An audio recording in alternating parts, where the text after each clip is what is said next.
Hello, everyone. Welcome to Digital Marketing Talks. Today, I will be talking about how business owners can leverage virtual assistants or online business managers to save their precious times. A lot of time, entrepreneurs burn themselves with too much work because they're wearing a lot of hats to run their business. One day they are a salesperson now. The next day they are trying to run their social media. Third day they are trying to manage their finances, and then the business management side, and then the team management side, and then the list goes on and on and on. And in the end, they try to learn everything on their own, and they ended up wasting a lot of time from the side where they have to work on their customers or they have to work onboarding new clients as well.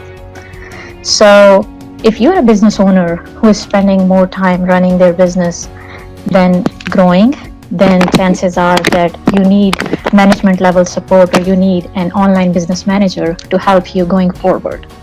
So do stick till the end, because today my guest will be sharing some strategies with you on how a business can leverage online business managers to save their precious time. And be sure to like and subscribe my channel, Remarketing Zone, for more tips, tricks, and strategies. So here is a disclaimer. This talk is intended for educational purposes only. My guest today is Kiva Slade. Hi, Kiva. How are you doing? I'm great. How are you? I'm doing good. So tell us a little bit about yourself and what you do. Sure. Thank you so much for having me. So I am Kiva Slade. I am the CEO and founder of the 516 Collaborative. I am a certified online business manager and director of operations. And what that kind of really boils down to is I kind of swoop in to help busy business owners when it comes to team management, project management, operations, really getting them out of the weeds of their business in many cases, as you've already mentioned, and getting them focused or refocused back on the things that are actually the revenue generating activities that they should be engaged in, instead of having to wear the operational and managerial hats in addition to the hat of a business owner. So that kind of sums it up. That's awesome. So any fun fact or anything you want to share with the listeners? Oh, let's see here. I'm gluten-free and I am a big sucker for desserts. So when I first went gluten-free, that was a struggle for me. I felt like I was missing so many things. And then I discovered a bakery in Virginia, and Oh, wow. it's almost an hour away, but I go and I buy like two things of tiramisu, one to kind of eat in the car, one to eat when I get home. I order like cookies and like a whole bunch of stuff that literally I'm not the greatest and that I don't share. So no one else is gluten-free in my house, so I don't feel I should share. They get to eat all kinds of other things that I don't eat. So that's probably like my most fun fact, because this weekend I went and they had Christmas cookies, like sugar cookies, iced and everything. And I haven't had that in I don't know, like many years. And they were huge, like Christmas trees on a snowflake. And oh, they were so delicious. I say past tense because I have eaten everything that I purchased. That's great. So let's get started here. So can you tell our listeners that what is an online business manager and how do they help in building a successful business? Oh, definitely. And really, an online business manager comes in, technically, there's part of it in the title in terms of manager, but what they do is really be that right hand for that business owner, taking over as it relates to team management, as it relates to the operations side of the business, whether or not it's systems or you're looking at a lot of the back end, getting things in order. So whether that's SOPs, so that things are standardized and we can actually do some replication, which is so helpful when it comes to scaling a business. And then also helping out in terms of strategy and planning. Oftentimes, a business owner does not have someone that they can talk to within their business. If their business has like a virtual assistant, a social media manager, a Pinterest manager, that's normally not the same person that you would go to say, let's look at 2021, what kind of plans are we going to make? What's our good, better, best goals? What KPIs are we going to track?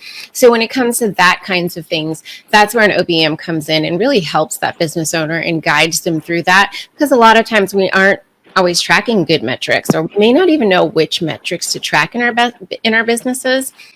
So it's kind of hard to gauge, like, are we actually doing something that's worthwhile and giving us a good return on our investment? We don't always know. So we come in, we help out with operations, we help out with teams, projects, metrics, and really keeping those things on track, really, to keep that business growing and achieving the goals, like, really laid out, and not kind of feeling like, we're at a loss at some of these things, or 2020 hits and we have a global pandemic.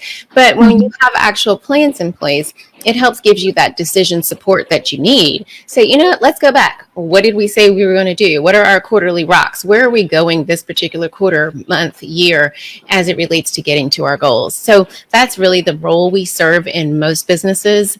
And there's some variety. There's some people who have much more of a stronger marketing bent, so their focus might have, more marketing, and there's some strategy in that as well, but that might be more of their focus. And, so it's interesting in that there's a wealth of kind of variety as it relates to the types of online business managers that are available. There are some really with a focus on SaaS companies, so there's a very much of a focus there because maybe they came from a corporate project management background.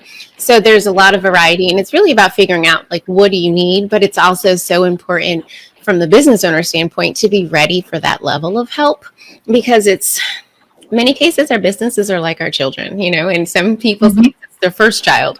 And so you don't always want to just kind of give your baby to someone else, especially if you've nurtured the team and you've done some things. You want those things to stay intact in terms of the team dynamics and cohesion. So it's so important that you understand that the online business manager is coming in like as a partner for you in your business, serve as your right hand. So there really needs to be that time to develop that trust that I feel is so necessary and key, because they're going to make decisions that are on your behalf, but also for the best of interest of the business. And you want to be able to have a trusting relationship with that person. Exactly. And then it all depends on the stage where actually the business is.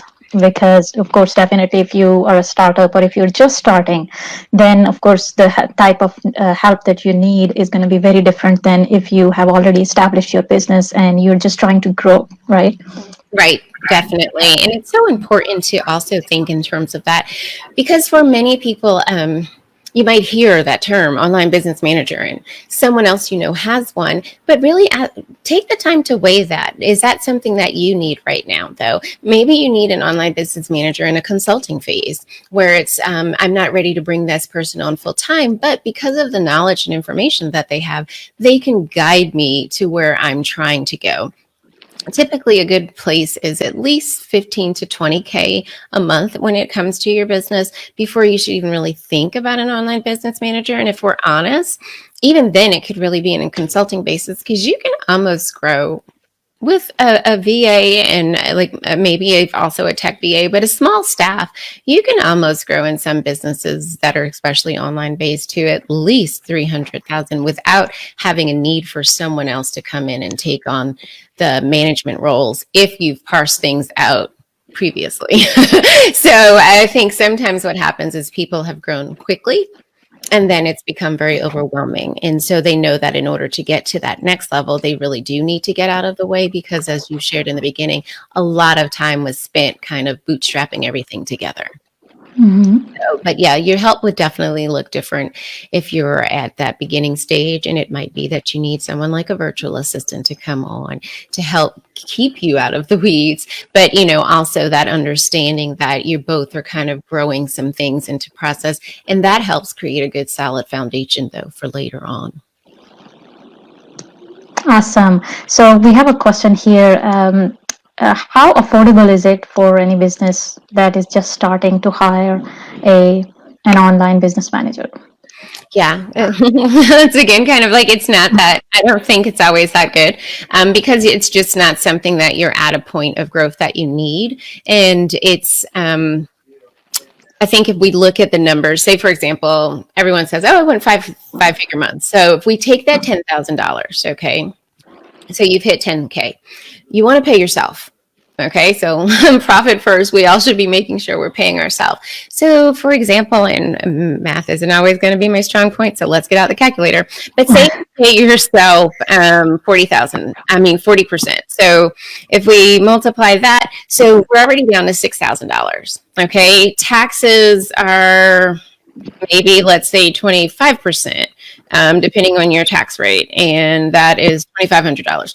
And then, so we're now at $6,500, right? So when we do that math, and we haven't even taken out business operating expenses yet, and assuming you already have a staff and Zoom member, Zoom subscription and Google Suites and some other things, you're already looking at not a lot of money that's being left over. So that's why I say it's not feasible in that beginning stage.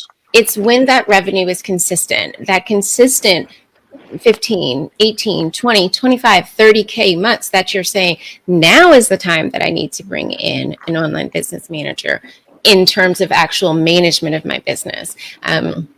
I signed a client this morning, but I'm only serving as his consultant, and we're going to meet and we have bi-weekly calls. But what I'm doing is, in that consulting space, is really guiding him towards where he needs to go in order to grow his business, because he's at less than 10K a month, but he knows where he wants to go. So that's what we're going to do. But I'm not going to be in his business in terms of implementation of any of that. And that's, not the role that the OBM fills, but giving him that actual knowledge base that comes from it and how to get to where his goals are. That has been very important to him. So definitely don't recommend an OBM if you are less than 10K a month. It's not a good use of your money. It's not a good investment for you or your business. Awesome. That's a good advice for all the starters who are just starting out, right? So what is the process of onboarding or hiring a virtual assistant for you? How do you stream that? So yes, I think that's a thing that we sometimes so overlook, is just getting that virtual assistant. Because for a lot of us, we feel like we know what we do in our business. Like, what you do every single day. And so it's like, oh, but if I get someone, how are they going to know what I do? I don't have the processes. I can't hire them yet. Whoa, too many steps. Okay.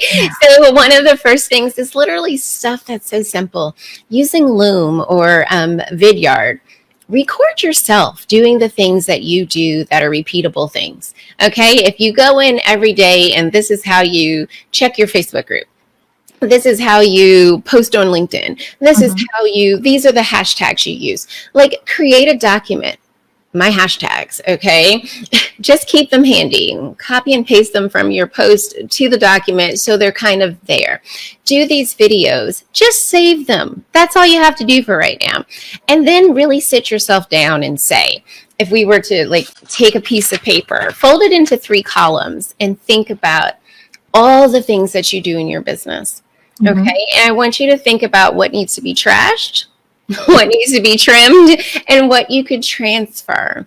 And a lot of times as solopreneurs, it's like that brain dump is so necessary. Get out of your head everything that you do, and don't leave anything in there saying, oh, but that's something that only I can do. Sometimes it's not. It's something that someone else could start and you need to be the one to finish, which comes into that trimming department.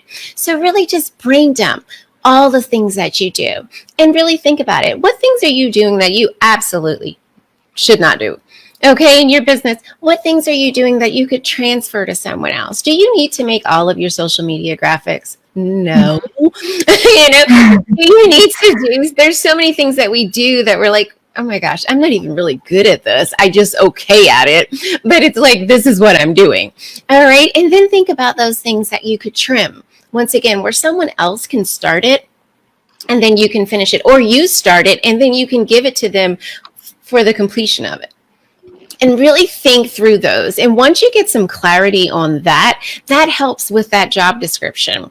Because now you have a better understanding. What am I hiring someone for? Because let's be honest, the term virtual assistant, it's like the biggest umbrella probably in the world with so many different people that can fall under it.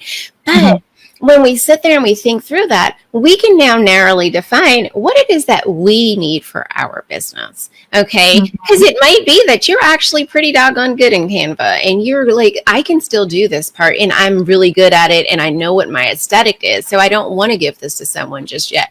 But I'm absolutely horrible at figuring out like what these next steps are for this when I know what I need it to get to, but I don't know what happens. And you might have someone who can just say, oh my gosh, I love doing that. That's exactly what I love to do. So narrowing it down and understanding for yourself what you're looking to hire for, and then basically prepping yourself in your business, saying, let me make these videos. They don't have to go anywhere right now, but when it's time for that VA and you have them, you can say, here's the video. That VA then gets to watch the video, basically kind of check you, make sure I include all the right steps. Hey, this video doesn't make sense between here to how did you get to here or something like that. But they can also turn that into your SOP. And you can start building your library of processes. Then you also have a video that goes with the words. And now it's been checked to make sure it's accurate because the VA has checked that, but they've also learned how to do that. And now they've taken something off your plate that you don't have to do anymore. How awesome is that? So that's the part, right? Like that's the part that's super exciting in that. But sometimes we're waiting for like it to be perfect. I need to have all of the things written out, or I need to have all of the process. No, we need what we need to get them started and get them going. Another thing to think about is like LastPass or Dashlane. Okay, set up your passwords in there. You can totally operate off the free versions of these, but know for yourself, like what is that VA going to need access to? Because there's nothing worse than you hiring someone, you're paying someone, and they're like twiddling their thumbs because they're like, I don't have access. And then they're emailing or slacking you and you're like, oh, but I'm in a meeting and 2 hours have passed and now you've forgotten and it's the next day and guess what? They still don't have access. You know? So what you were hoping was done is still not done because they didn't have access because we didn't give them that on the front end. So being as prepared as possible for what they need to get started. So separate things and like have your passwords in LastPass or Dashlane. So it's like, okay, hey, they're on board. Let me share this with you. Better yet, put them all in a folder. Like which folder is it that you're going to need that has just those passwords in it? Yeah. That way they have it and there's no, I'm still waiting for you to give me something. And they actually have already started moving down the road in the task and working it towards completion, which is really what you hired them for in the first place. So not to kind of wait on you to provide them with what they need. So it's taking those little steps to kind of get ourselves ready, but not overdoing it and overthinking it as we're doing that part. Yeah, exactly. Really good. Yeah. And sometimes it's like we're just overthinking. And when we delegate our work to other people, I've noticed that it makes things actually better. If you are at that stage and if you can scale to that point, it helps a lot. Because it takes a lot of worries that you just have to think about everything. It takes that thing, all of the things from your plate, and then you can focus more on something else that is very, very important in your business.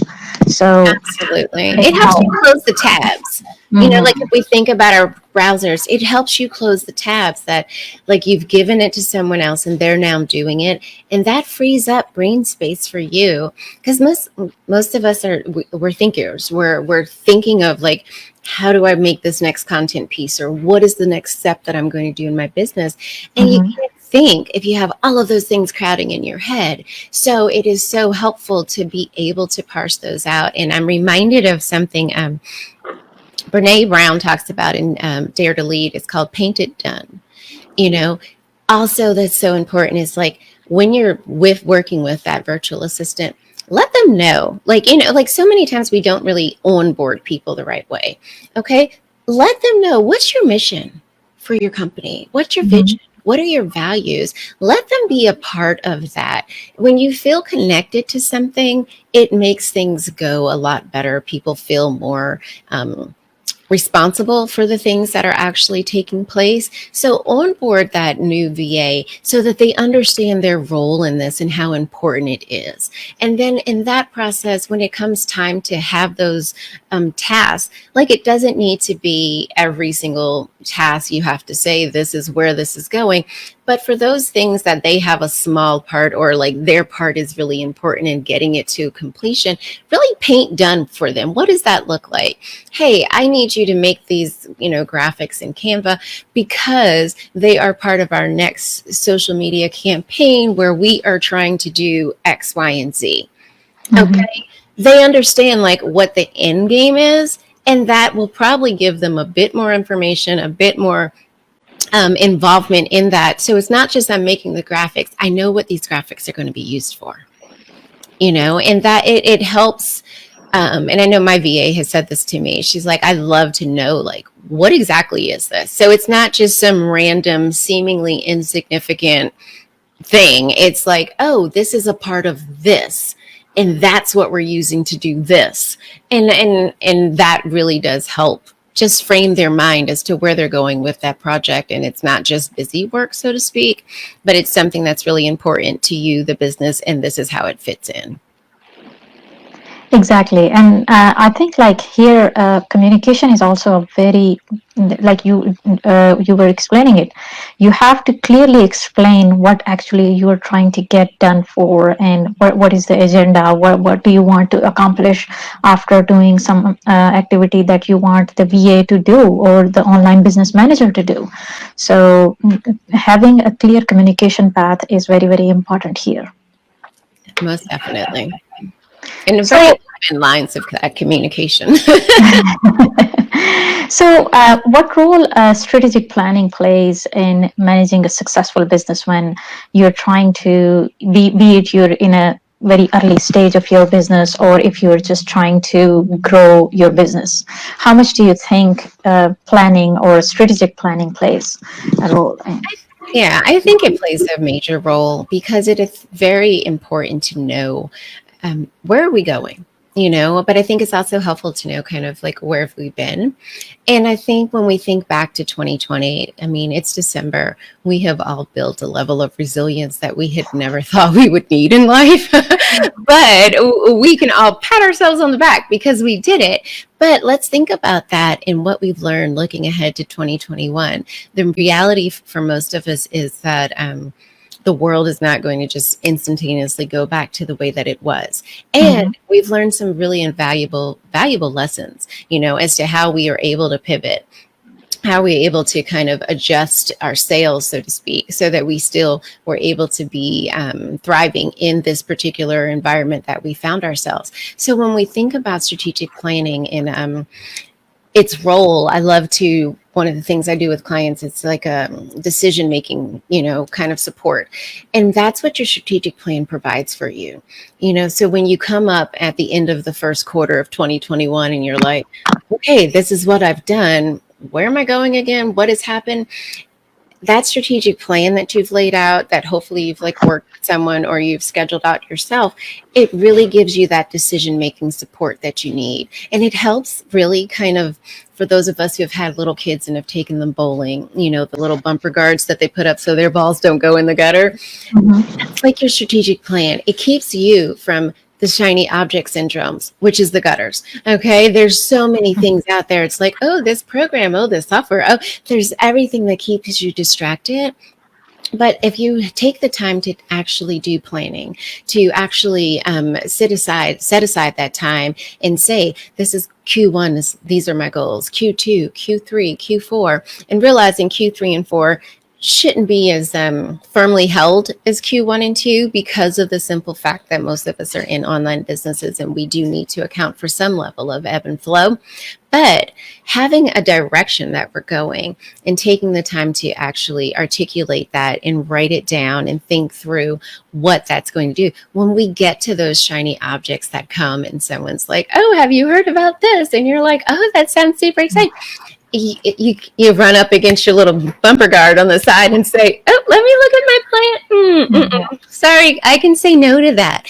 And it helps you feel like your no is it's grounded. It's like grounded in the facts because this is the plan, that this is what we've laid out, and this particular thing over here that's shiny and sparkly and in the gutter is not going to move us forward towards accomplishing any of those goals.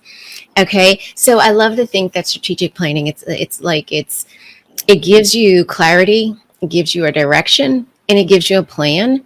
And when you have those three, it really gives you decision-making support to say, because oftentimes we're feeling alone as solopreneurs. We're feeling alone as entrepreneurs. Like you feel like I can't celebrate some of my wins because my friend hasn't had a win, or my family may not even understand what I'm doing. Like, you make money online doing what? Is that legal? So whatever that thing might be, you're like, I don't really know who I can talk to. Mm-hmm. But then when you look at it, it's like I can go back to my strategic plan. I'm like, wait, I'm on target. I've hit my quarterly goals. I've done this. I've done this, and I've done this. Oh my gosh, look at this. I've actually accomplished something that was Q2 and I did it in Q1. So it gives you that ability to have support for where you're going and what you're doing. And it's grounded in something that's not feeling very arbitrary, like just how we feel for that day, so to speak. Exactly. Having that direction and having that plan helps a lot. And now we're towards the end of the year, so most people are making their plans and setting up their goals and direction and where they're heading to. So I think it plays a huge role, a very, very important role in when you're managing any business, be it you're a startup or you are a solopreneur or you have an established business. Exactly. So, planning is for all of us, no matter the stage, and one of the things that we do, one of the things that I offer is what's called like strategic mapping. And we really look at mission, vision, values, but we also look at like 7 strategic objectives, like in terms of business growth and financials, visibility, product development and innovation, personal and professional development, because sometimes that might be where we are in our business, that has kind of bubbled up for us as something that's really important because we've grown as far as we can with what we have. And now we need to figure out how do we get to that next level. And it might be that this is a year that we invest more in ourselves than because our products are all very well laid out and fleshed out. Our offerings are good and the money is consistent. So we don't have to focus so much on that. We can now turn some of that to ourselves or team development, operational efficiency, scaling. What does it look like for team growth to happen? It's one thing to have like 2 team members. What's it like to manage 5 team members? Because it looks a little different than it does with just that 1 or 2. And then also I had to look at my list, customer and client experience, so really thinking about those things and what does that look like for your business? And if you had to rank order those, what would be first? What would be second? What would be third? Because our quarterly goals should tie back to that. If we say visibility is important and we want to do lives, we want to be on podcasts, but yet and still that's not anywhere in our Q1 or Q2 goals, is visibility really important then? Because then what are we doing to increase that visibility? I think a lot of times we've heard, if you build it, they will come. Not if they don't know where to get it. Not if they don't know where to come. Right. So we have to make sure that that's something that we are sharing and that we're doing. And sometimes it's not comfortable, but it's something that's necessary because if you don't talk about you, it's not bragging. It's just really sharing because you have something awesome that your business does and you could solve a problem for someone. But if you don't share it, we don't know that you do it, even though we know that we need it, but we don't know that you can give it to us. So it's so important to think about that in terms of where we're going. So if visibility is important, then our goals need to reflect that that's important. If business growth and financials are important, then our goals need to also reflect that as we're looking to break things down into quarters. And that's where the online business managers comes in, right? They can actually have everything laid down for you and they can actually help you growing more and getting more clients and saving your time, right? Yeah, because you have everyone has very limited time in hand, right? And you're trying to do all the things that if you're a solopreneur, or if you are an established business, or if you're just trying to do, like if you're a startup, things are tired. And especially in the beginning when you're starting out, things are like, you can't you're on a budget, you can't really do much, but you really want to grow your business, you want to have your brand established. So that's where I think virtual assistants and online business managers can really help with your project management, your operations management, team management, all of that type of stuff.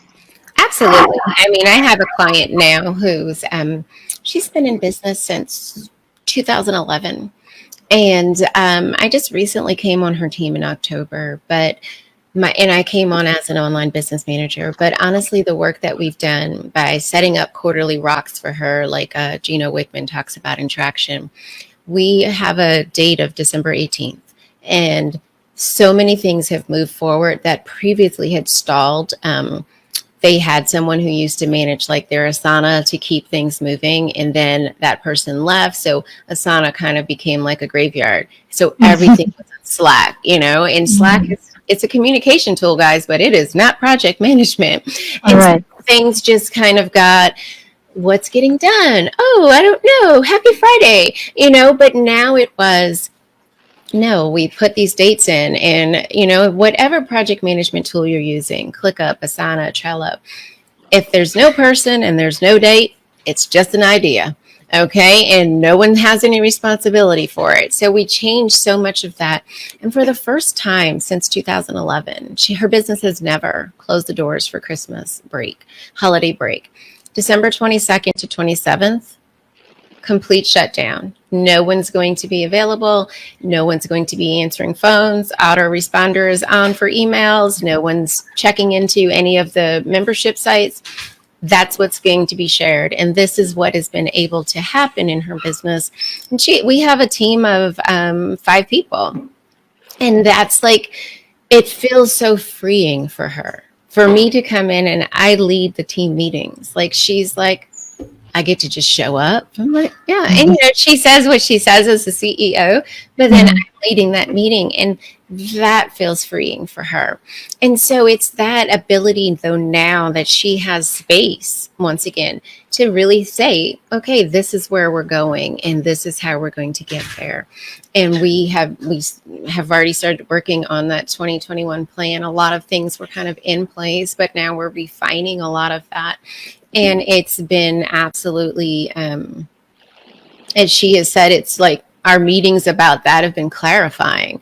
And I think a lot of times that's what we need as business owners. We want that clarity, because it so much feels a little muddled, and we have a lot of ideas, but, like every idea cannot become a thing. Like it has to, have a process and a time for it. But, to be able to finally close the doors, though, for a few days, to just reflect, and have that ability to not feel like we have to be on, so to speak, it's quite liberating. And she is so looking forward to it. And it's so exciting to see so many things, like, or literally Asana has the notifications are like, this task is done, this task is done, like everyone in the team, let's be honest, they had to kind of trust Asana again, like turn back on notifications. And so there's like been a lot of other team dynamics that have been at play, but we have worked through those, and it's like all these engines are firing right now, and the amount of stuff that has taken place and gotten done within the last 2 months is absolutely amazing. And it's setting us up for 2021 with some price increases on products and some other things. But now that back end stuff feels like it's more aligned and more in order, so we can go ahead and handle what's to come. Awesome. Yeah. Best of luck for your project. Yeah.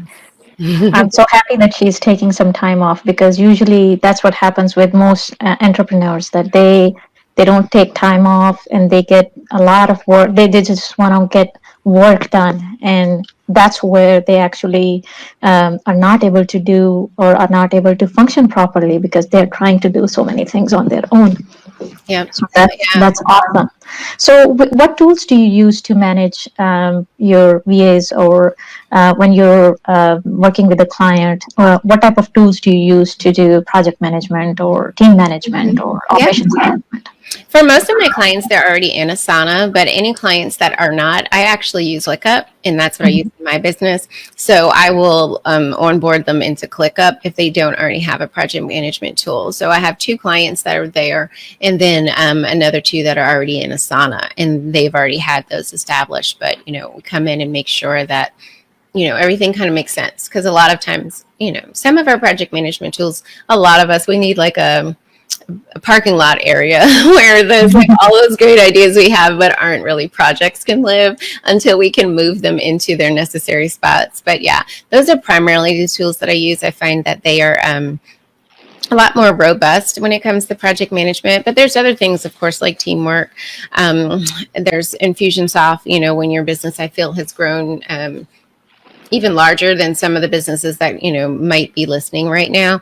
And so then it's also kind of integrated into some of your more marketing and leads and capturing information and things of that sort. But a lot of us can function very well with Asana and with ClickUp, or ClickUp rather. And it's, I think it's necessary though, it allows for that communication amongst the team in terms of who needs to do what. For me, ClickUp was more of a, I guess, a winner, so to speak, in the sense that I love dependency. So if, I'm waiting on Sarah to do something that then needs to go to Bob, then, Bob's task is dependent until Sarah. And that's like an automatic feature in ClickUp, whereas on Asana, that's a paid feature. And so that was like, for me, that initial change that I was like, oh, I'm going to go ahead and try this. I've since, though, upgraded, though, to the business level of ClickUp. And it can be a little dizzying some days because they release so many new updates. And it's like, oh, what happened now? Refresh your ClickUp, and you're like, oh my gosh, what new thing has come down the pipe? But there's so many different things. Like I love mind mapping and things like that. So, and I love that you can have guests. So, for example, one of my clients, she this year was a book for her, a book release. And so we put in a web designer because we had a whole new website design. So being able to add that person to our project, but then my client and I could both see what was getting done. It gives your clients, for me, it gives clients a sense of security because they may not fully want to know all of the steps, but if they're able to pop in and look and see that things are moving forward, then that is actually very encouraging and reassuring for them. So that's pretty much where I like to hang out. And like I said, some days that like ClickUp, there's a lot that's going on, so don't let it overwhelm you. If that's the way you like kind of go in and you're like, what in the world? I mean, there is a lot to it, and they're constantly making it better. So it really kind of depends on what your level is, I think, like it could be like, let me just stay in Asana and I'm fine, or it could be, I want to try some of these bells and whistles and things of that sort. What does that look like? So I feel like I know that I'm not fully utilizing every nook and cranny of it, but that's okay. It's doing what I need it to do. So I'm okay with that. So, for any new business owners who are just starting out, which tool do you suggest? Is it Asana that is more essential, or that is more helpful at this stage when they're just starting out, or is it more the other one? That would still, it kind of to me would depend, if you're planning to kind of enjoy some bells and whistles at some other point, you might want to go ahead and get that start in ClickUp because it does offer a lot of freebies. There's a ton of YouTube tutorials on it that I think would be helpful for a lot of us. Asana, though, is very much kind of just straightforward. We have projects, we have tasks, we have people. I think I have found, and this is not scientific research, everyone, but a lot of times women like board views, and a lot of times men have liked list views. I don't know if that's a gender thing or it's just how certain minds work. So it's kind of interesting. So they both do that. And I think that's like important to just think through how your mind works or how you would like to see information. And I think so Asana is a lot easier to kind of utilize with not a lot of feeling of, oh, let me try to figure this out. But also ClickUp is rather intuitive, so I've found that clients that I've onboarded into it, they're like, oh, okay, so I can move this here and I can do this. And they're like, oh, okay, it looks pretty easy and they're fine. I like the ability though to go back and forth a lot more within ClickUp, and the ability to kind of, it integrates well with Google Drive. So if you have documents and things, and you can easily upload things that you then don't have to, like in Asana, you click on them, then it takes you to the, it opens a whole nother window, whereas ClickUp, it'll let you view it right there inside. So I think it comes down to small things like, do I want to have another tab opened, or do I just want to see it here, and things of that sort. But either of them are fine. I figure at this point, they're both free. Give them a whirl and see like kind of which one kind of feels best to you. And then more people are on Asana. But I think as ClickUp continues to, it's starting to, more people who have been on Asana I see in our circles that people are now switching and being more open to ClickUp. A lot of times we kind of hold our PM tools like, I'm never leaving this one, and then it's like, oh goodness, all right, maybe I'll try something new. But a lot of times we're very comfortable where we are. So if you have one that works, stay where you are. But if you're open to trying something new, the new kid on the block is making a really big splash. Awesome. That's great. So thank you so much for coming, and Yes, all the information. It was very helpful. So how can people reach out to you if they are interested to hire an online business manager, or if they want to save more time by hiring a virtual assistant? Yep, you can find me at the516collaborative.com. I'm on Facebook as that. I hang out a lot on LinkedIn, so Kiva Slade on LinkedIn. But yeah, definitely pop on over to my website. There's actually a freebie for free to download as it relates to getting your business ready to hire a virtual assistant. And if not, just go ahead and let's chit chat. Okay. Awesome. So do you have any advice or any closing thought for our listeners?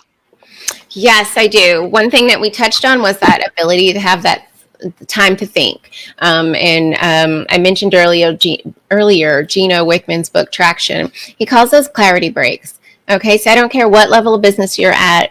And if it's just 30 minutes at first, build that into your schedule now, where you're starting to set aside time that is sacred to you and your business. Because that time away it frees your mind to get you into that space for business growth ideas. So whether it's a half an hour that you start with, maybe an hour, maybe it's a half a day that you can set aside, and no calls, and and if possible, I know in the US here, limited is where we can go, but try to carve out that time for yourself. Journal, take a notepad, and just think, but not at your desk. So that's the promise, that you will not do it at your desk, because let's be honest, you'll get distracted and you won't ever do it. But start to look to include clarity breaks in your business as part of like your business routine, that you really have that time. And the last thing would be CEO time.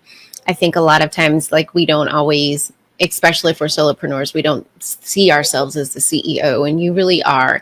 And as a result, take that time, whether it's a half a day on Friday. Look at your numbers. What happened in your business this past week? What went well? What could have gone differently? What do you want to see going on the next week? Really take time to think about those things, and kind of build it into being a habit, that you take this time to reflect back on your business as to where you've been and where you're going. Exactly. These are very helpful tips, and it's a very good advice for anybody who is actually trying to grow their business and they're trying to save time, because sometimes doing some planning saves us a lot of time. If you don't plan things, and at the end of the day, you have to make sure that whatever effort you're putting in, you are getting some results out of it as well. Yep. So thank you so much, Kiva, for joining us. It was such a great pleasure to have you here today. Thank you so much for having me. This was a blast. Yeah, thank you. So, trying to do everything on your own and managing your business can be emotionally and mentally exhausting. So, depending on the stage of your business, wherever you are, hiring an online business manager can save you a lot of time, a lot of energy, and it can make a lot of difference in your business as well. So, you can get more clients and you can grow your business. So, if you have any questions, leave us a comment below and we will be happy to help you. Thanks for watching. Happy marketing, everyone.